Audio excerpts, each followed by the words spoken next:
Okay, so this is this the end from my record Glow. This was recorded in 2010, a great studio in Cologne by Deutschlandfunk, and I think it was maybe the third album I did for Pirouette Records. And I had an idea in 2009 for a bigger ensemble, and it kind of evolved through a couple of gigs where I had the idea, which was inspired by my love for Bitches Brew and those kinds of records, where Miles used multiple harmonic instruments and had some instruments that were doubled. So I experimented with two bassists and various keyboard instruments, harmonic instruments, and it all came together for this recording. So you're hearing my trio with Robert Landfermann and Jonas Burgwinkel, which I envisioned to be the center of this, center and basses at the same time. But also there's Dietmar Fuhr on bass and Henning Sieverts on bass and sometimes cello. My mentor and teacher Hubert Nuss on celesta and harmonium. The great Katrin Pechlov, wonderful harp player. She started out this song. Menzel Mutzke on trumpets and flugelhorn, maybe even on one track. Niels Klein on clarinets and saxophones. He's just starting to play a wonderful soprano solo. Sebastian Gille on, I think, soprano and tenor saxophone. Not sure if I left out anyone right now. Maybe it comes to mind.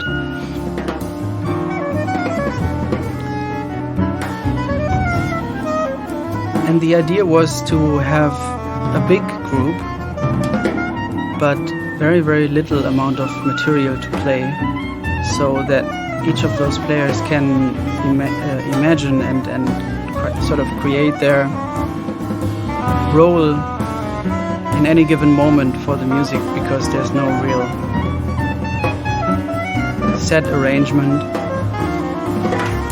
So in this particular tune, Is This the End?, there's a 2-bar groove that's being looped and looped forever, written down in 11/8,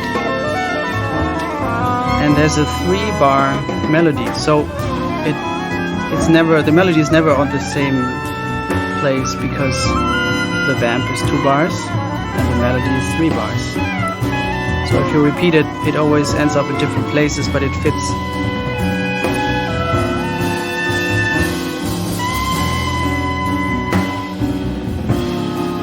And I like that idea that, the horn players, they could play the melody whenever they wanted. The bassists could play that melody as well. Everybody could do what they wanted. Sometimes I would maybe direct a little bit, conduct a little bit. But most of the times I would just leave everyone their space, and so everybody could decide when they would do something.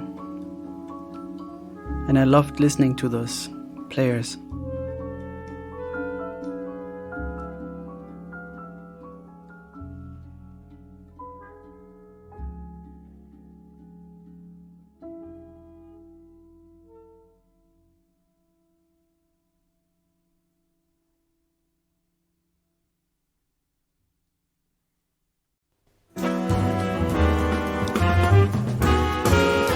So this is LP. Also very little material, 3-bar melodic statement, and then we're in this 2-bar groove where Sebastian Gille is playing a solo. Right now he's accompanied by Hubert Nuss on harmonium. This might have been a decision, or it just happened, but I think we agreed on, we played this 3-bar harmonic statement at the morning, harmonic and melodic statement in the beginning, and then there's space for Sebastian to play his solo. And I think you can hear 3 basses at the moment.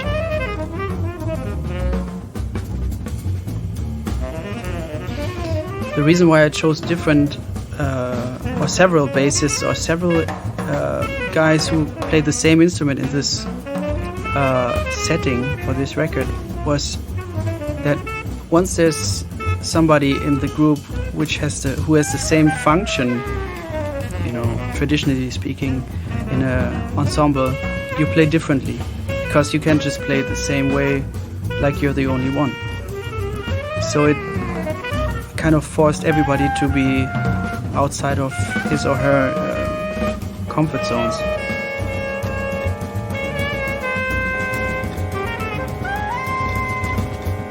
Also, Hubert Nuss is, mainly a pianist, and a great one, But I kind of knew that he would get beautiful sounds out of the harmonium and the celesta.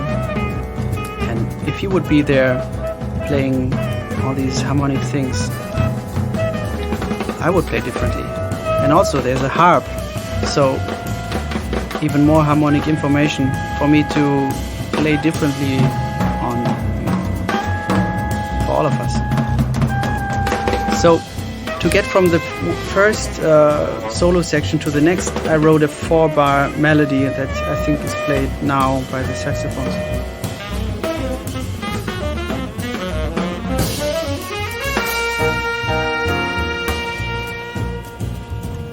Basically, again, a 2-bar vamp with a slightly different bass groove, but in the same kind of vibe. This is me and Henning Sieverts interacting.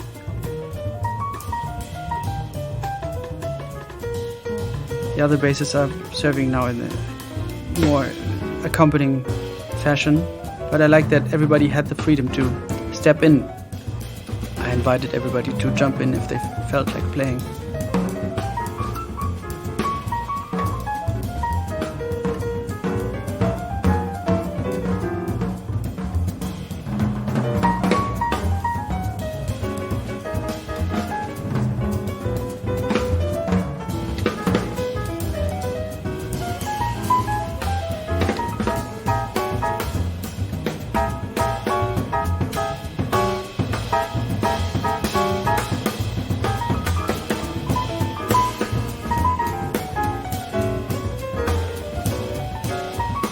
So to get out of this section again, I think we're playing the melody from the top again into the coda, which is another 2-bar. So it's, again, very little material, but a lot of space to improvise.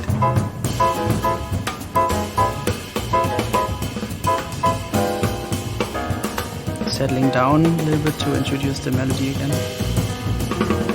Here we go.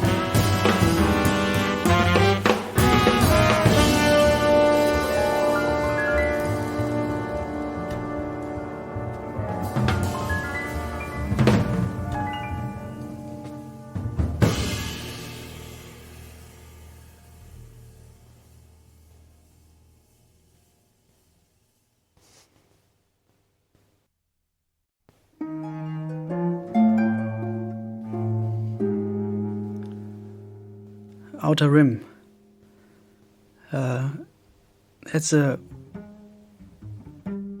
That's something from the Star Wars universe. I think the Outer Rim is an area in their galaxy where there's a lot of I don't know if the Empire has any power in that area, but yeah. I was kind of inspired for. I think Tatooine is on the Outer Rim. I'm not sure, but I think it is. So this tune again is introduced by a 3-bar statement, And then there's a section where my friend, teacher and mentor Hubert Nuss is playing a solo on harmonium, and I'm playing celesta behind him. We have this 2-bar vamp, which is loosely centered on the third mode by Olivier Messiaen, although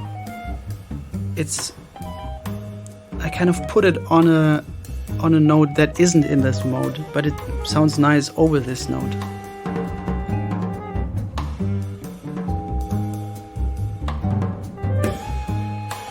And Hubert is just an incredible expert on the subject of Olivier Messiaen and his harmonic world.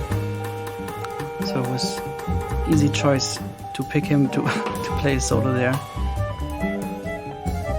And I really liked the way it was to play with Katrin on harp. Those two sounds, celesta and harp, really are complementary here, I think.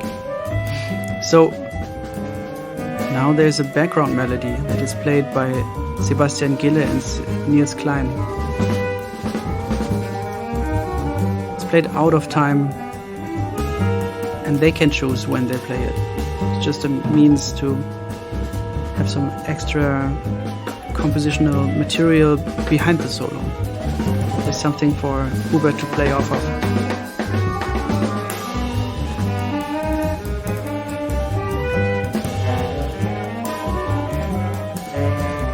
And I put Niels Klein in charge of sort of leading the horn section. Sebastian Gille and Menzel Mutzke.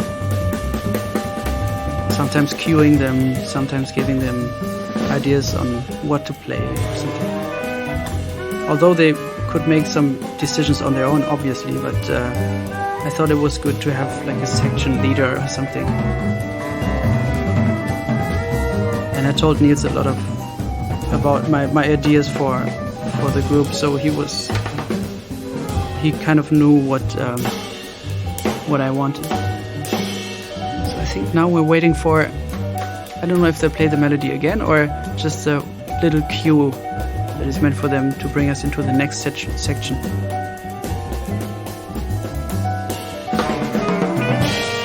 Okay, just a little cue.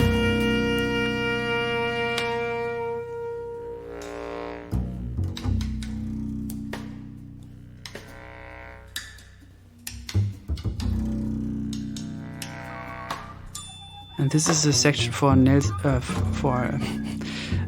Mutzke to play on. Nelson Mutzke.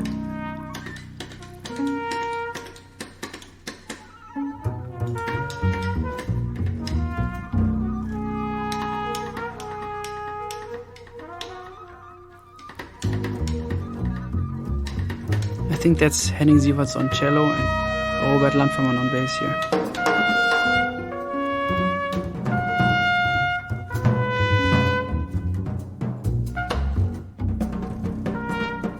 That studio is just it's a big chamber music hall and has a lovely sound. Everything sounds beautiful in this hall. You can just play one note and it just stands there for a while.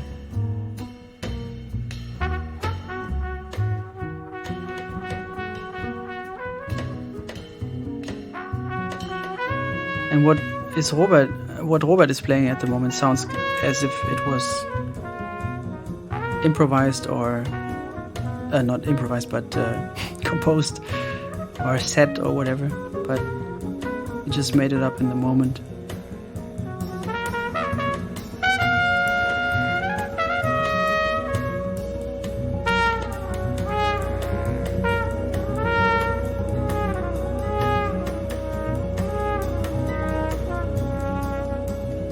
Oh yeah, I think, Dietmar is also here. Dietmar Fuhr, playing that low B.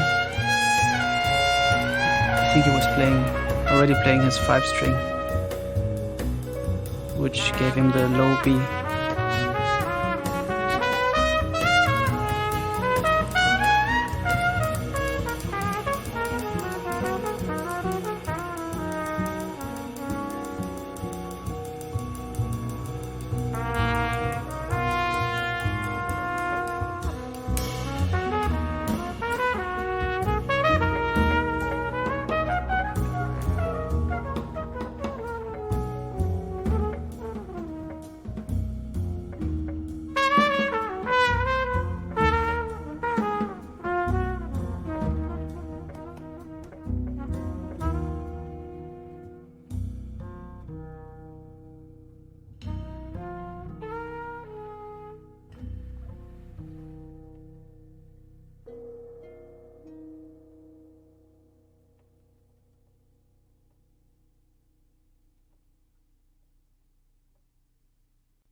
This is the title track, Glow.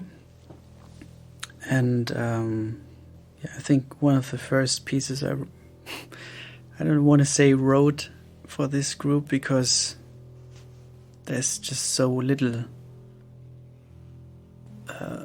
material written down for this. It's just a couple of notes. And I didn't even write them down as actual notes. I just wrote down E major, which you're hearing at this moment. Only 3 notes, but everybody in the ensemble could play them when and how they could decide for themselves. And then it just is kind of a game, really. The next note that is set is the 9, which is F sharp in E major. So you can actually hear when somebody is playing the 9, I envisioned it as being an event, so to speak. Every time there's a new note, you would hear it. But I wanted to create kind of a glowing atmosphere, something that could be even visual for the listener and for us.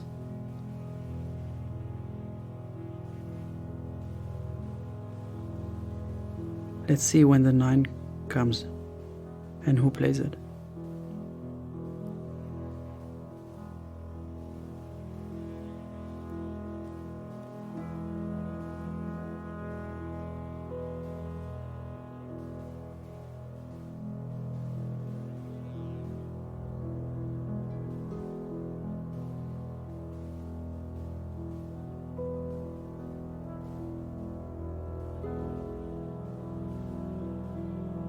Okay, there's the 9.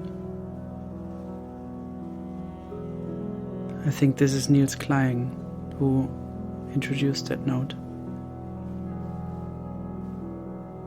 Again, all the previous notes of E major, E, G sharp and B natural, are still allowed and still also wanted. But now you can really hear what the 9, F sharp, what kind of impact it has on the difference of sound, or difference of it's a different kind of glow now.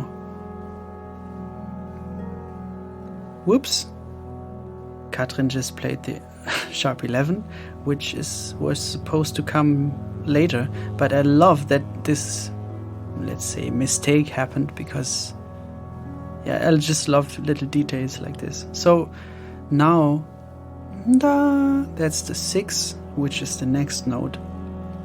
It's C sharp.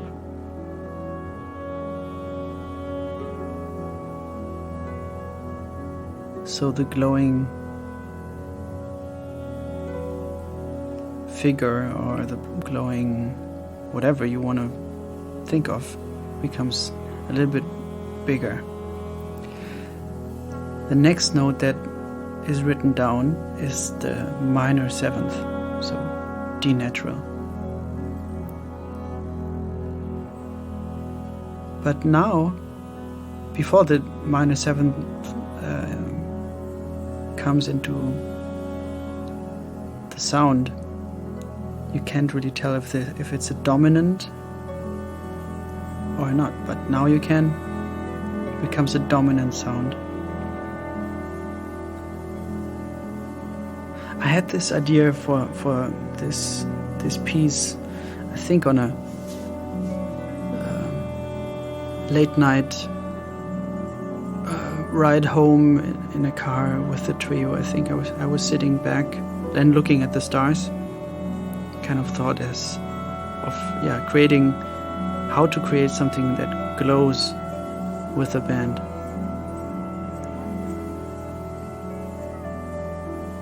And I thought of this, and obviously it's inspired by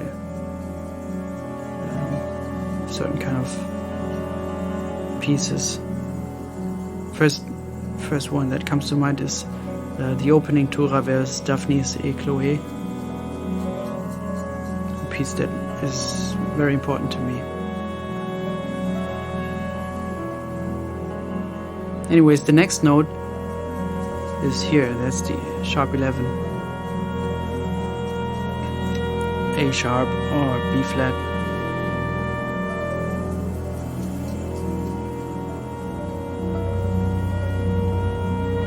So at this time it's the E major triad plus 9 plus the normal 9 and the 6 and the minor 7 and the sharp 11. And what it says on the sheet after that is play what play whatever after this.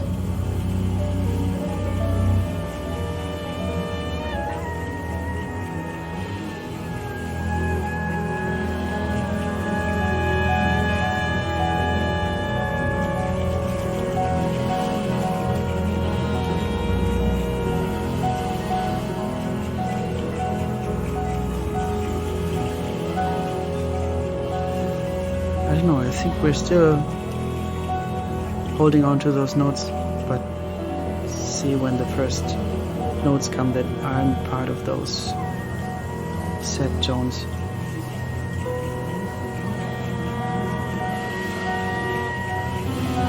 Oh, okay. There you go.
I think now we're,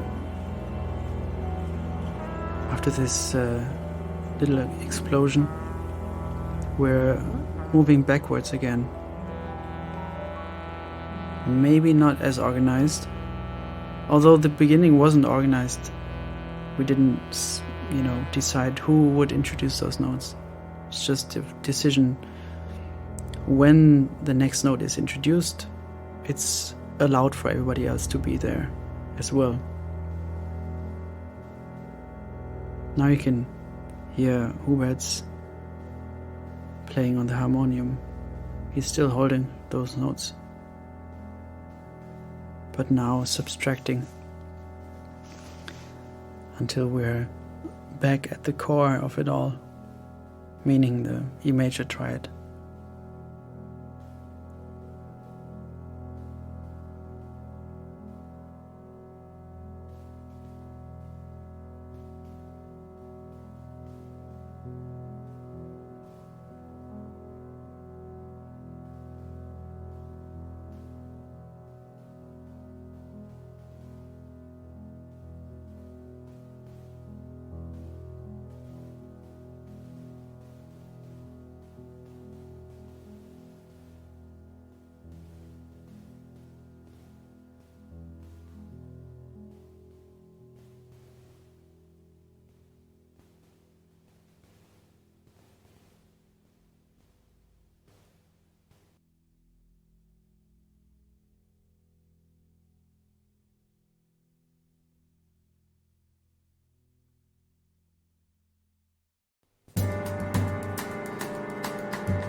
This is Rebirth of a Song, which is actually a compositional answer to another song of mine, which is called Birth of a Song.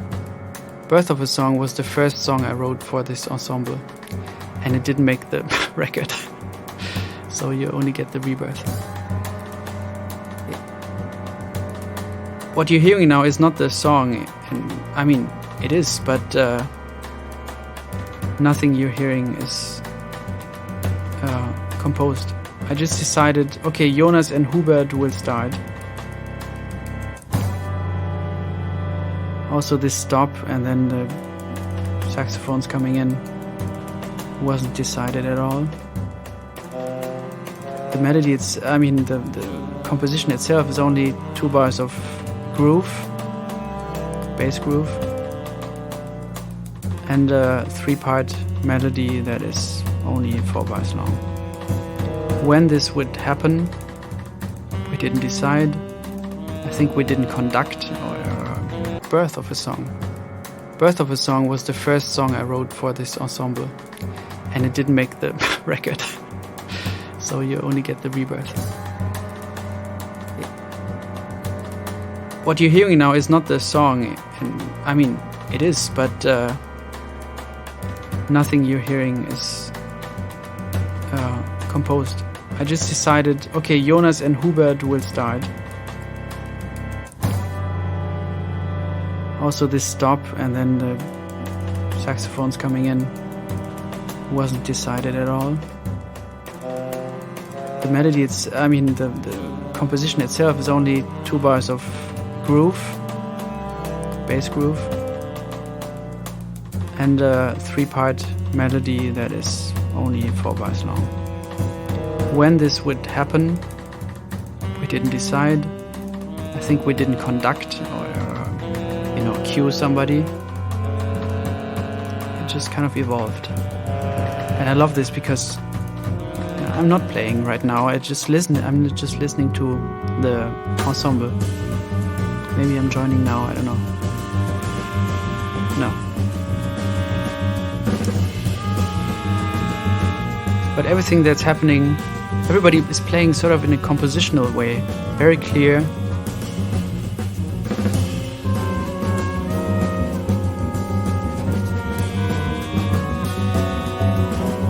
And I love this, that I didn't give them a lot. They came up with everything on themselves,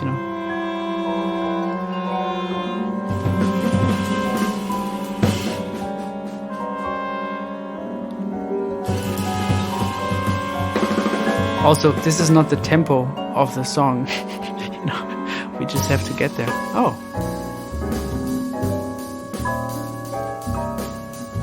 We're getting closer.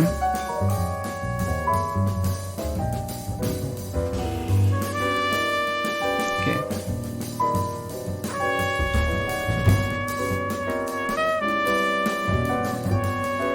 Okay, Robert is outlining the important parts of the bass groove, but not playing the whole bass groove. And I love that Jonas is doing these time switches. Again, nothing was decided. If you have great musicians like that you surround yourself with, you don't want to make too many decisions. Just let them do their thing. That's the bass line. It's a bit fast.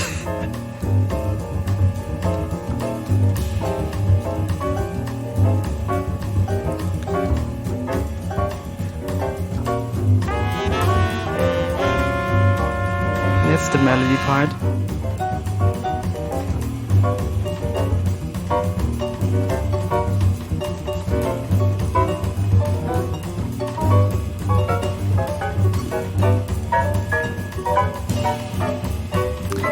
And I wrote down a chord symbol for this,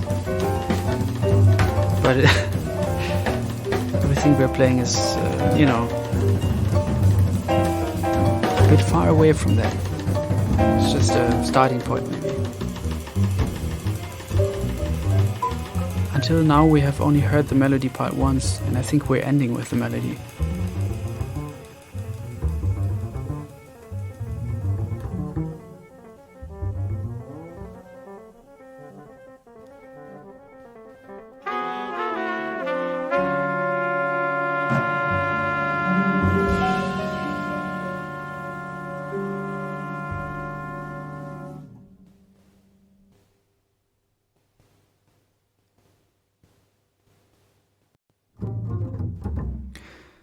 Okay, Run was also one of the first songs I wrote for this. I had in mind those two bass lines on top of each other. And I wrote two melody lines that could be played after each other or on top of each other. Also in different tempos, I wanted to create for this record, for this band, material that could be used in different ways. I think this was kind of, we did a lot of takes for this one because we tried a lot of different things. This is a smaller group, I think. 2 basses, harmonium, piano, and I think only Sebastian Gille, maybe? Might be that Katrin Pechloff on harp is also there.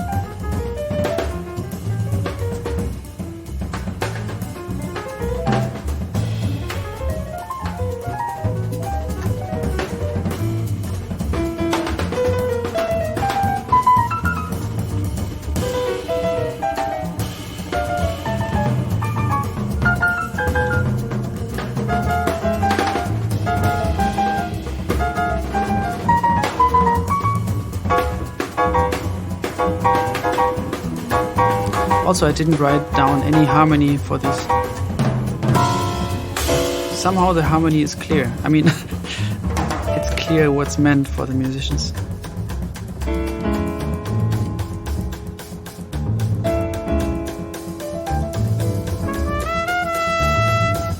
Oh, Menzel is there as well.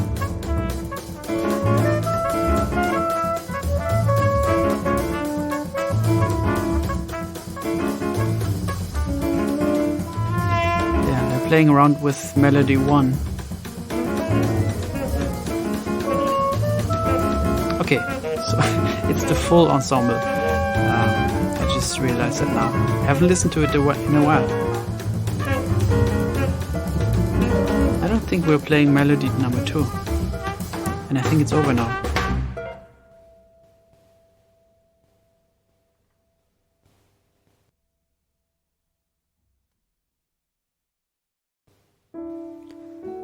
Tongedicht. This is a duet between me and my teacher and mentor Hubert Nuss. He's playing celesta and I'm playing piano. The inspiration for that was, I think I was reading something about Weather Report's Orange Lady being a tone poem or described as a tone poem. And I just love that word so much. I wanted to see how it sounds in German, so that's Tongedicht. Try to write a poem just with notes.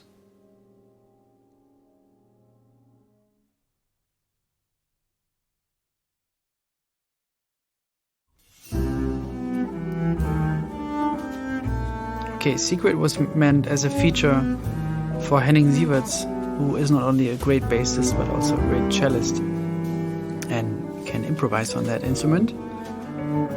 So I wrote this waltz for him.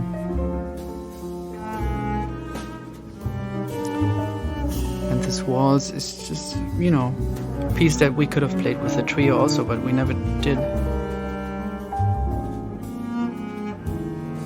And these are nice changes to blow over, but I wanted to resist that urge and just have it as a compositional statement. And then in the sheet music it just reaches a certain point that we're approaching now, where then there's a fermata, and then it says cadenza for cello. And I didn't give him any direction for this, he could just play whatever he felt like. But he had to reach an F sharp. Not a high one, but mid-range F sharp, which is sort of the top note of a then approaching three bar vamp. Every chord of those three bars has the top note F sharp, which is when the ensemble is joining again. And here we go.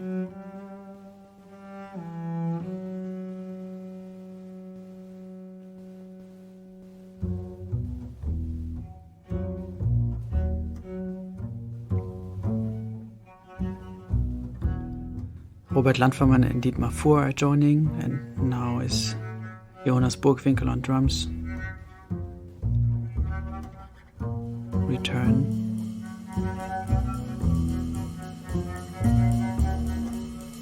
Katrin is there as well.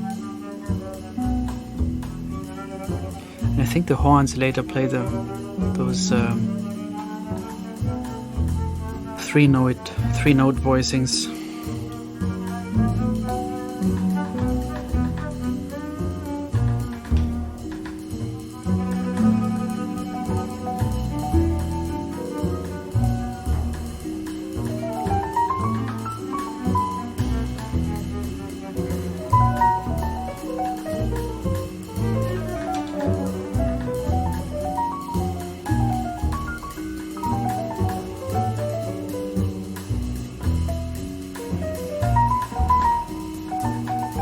What exactly would happen in this part wasn't decided again.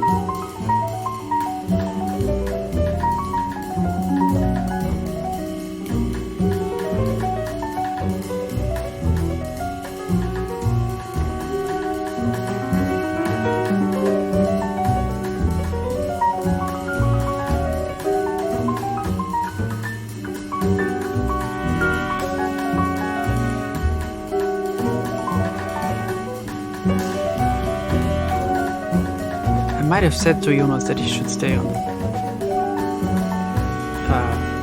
rim click.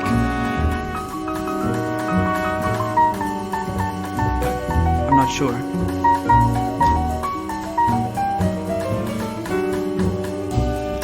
Sometimes I might have an idea for a group or something, but usually Jonas had a carte blanche. Which he's so great at, making something up in the moment. Everybody is in this ensemble, I think.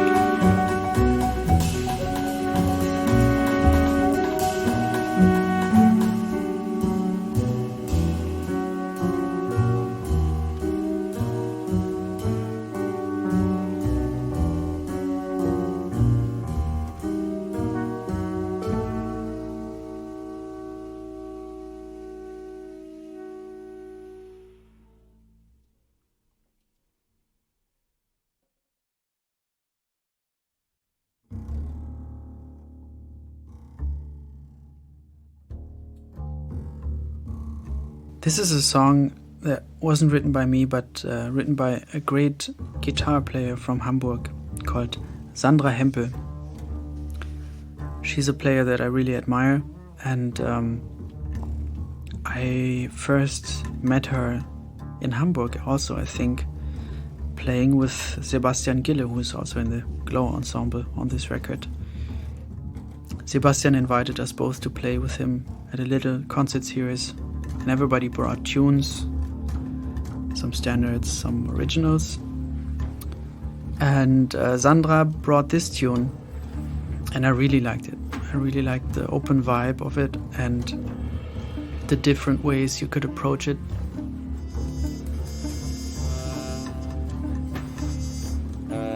It has a, it's kind of modally based on one chord, I think,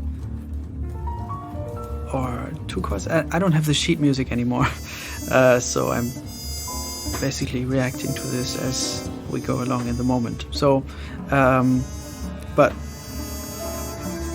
I took the sheet music home, and I really like the idea of, sometimes people are getting too hung up on their own music, I think, sometimes, forgetting that there are so many beautiful pieces by others that you could also play on your record.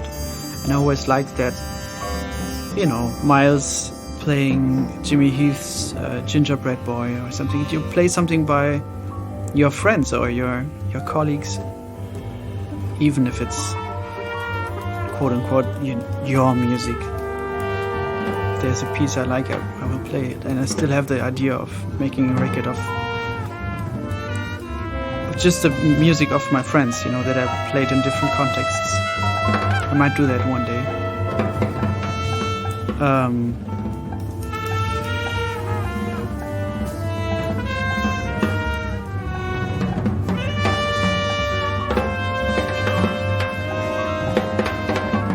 Yeah, I was really inspired by this piece, so I took it home. And then when this record came about, I felt like this would be very fitting for this record. And it turned out to be true.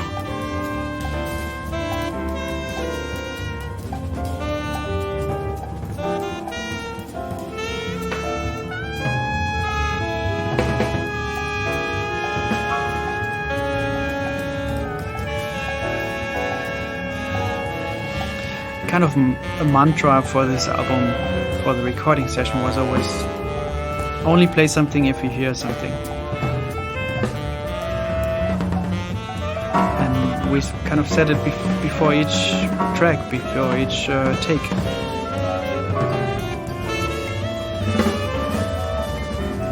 Which is why you hear multiple solos going on at times, or people jumping in.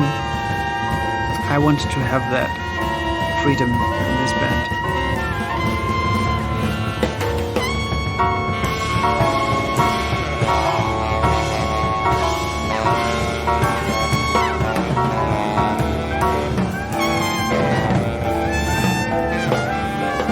It was also so great to have this band be very, very close physically in the studio. So there's no, there was some separation of,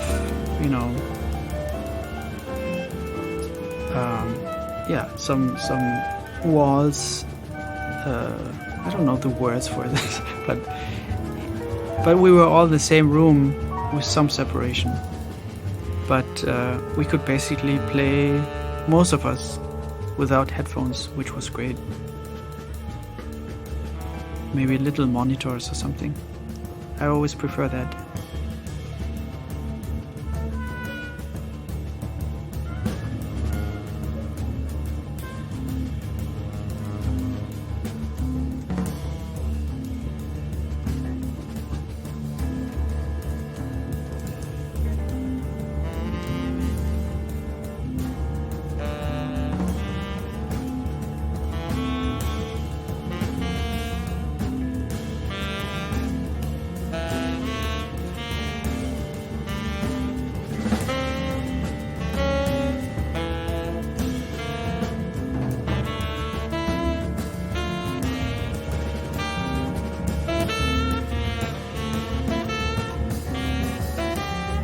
I love the way Niels is reacting to Hubert's colors here.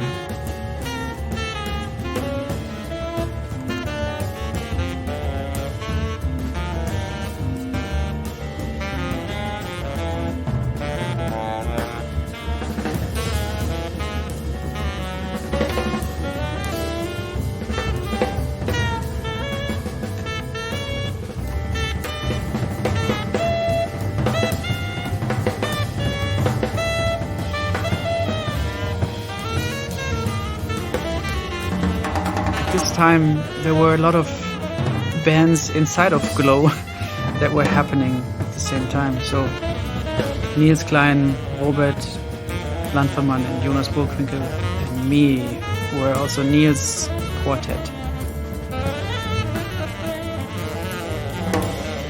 And there was a band around Menzel Mutzke, the trumpet player, with Robert, Jonas and me.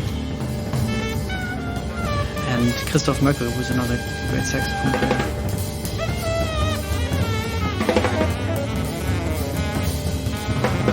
Obviously my trio with Robert and Jonas.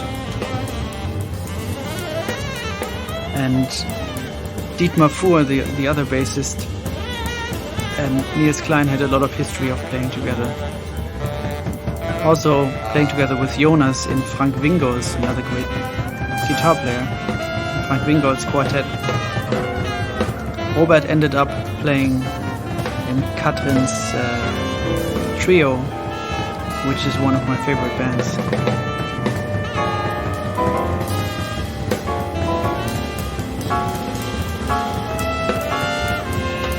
And Menzel and me ended up playing in Jason Zeitzer's quintet shortly after this recording session. Jason Zeitzer was the producer and engineer for this record.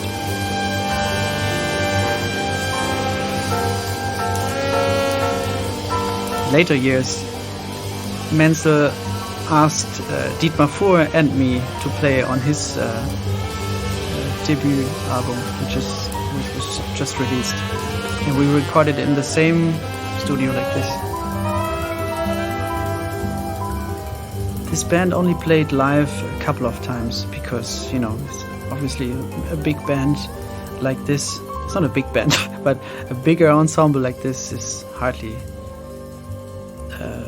put together on small budgets like the jazz budgets. So there was some opportunities for the band to play live, and but not many. But whenever we got together, it was great fun.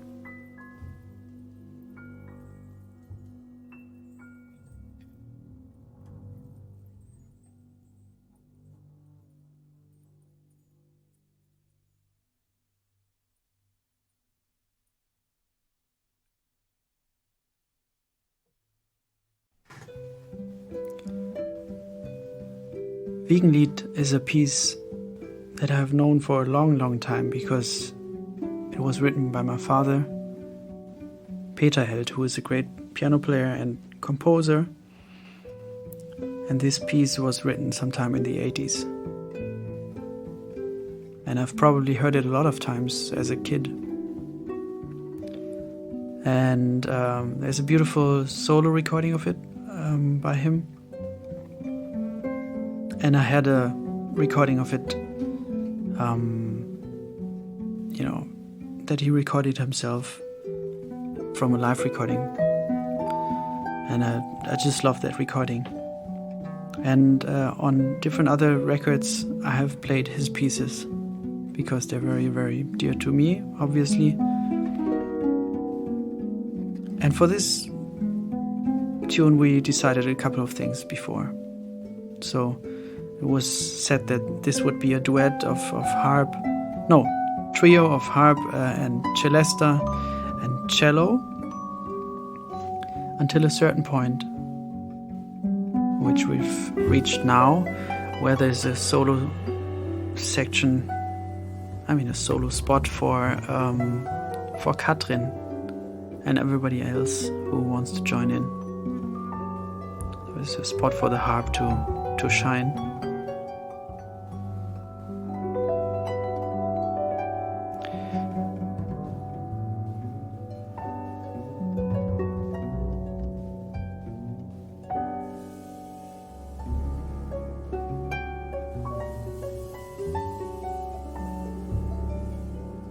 And in the original recording, my father also improvises on this drone,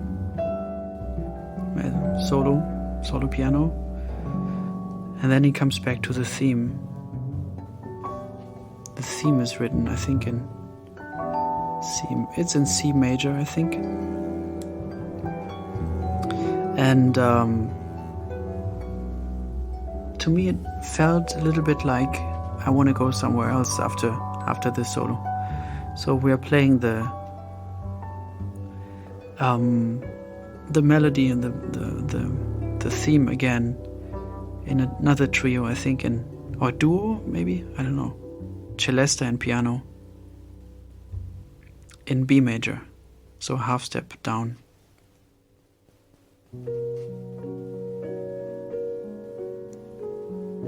And now I'm not following the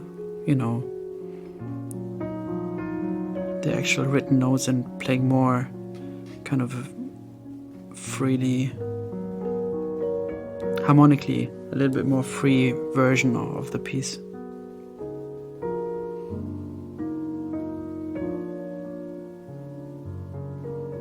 Basically, I'm comping for Hubert Nuss, who's playing the melody on celesta. I'm kind of doubling it at times.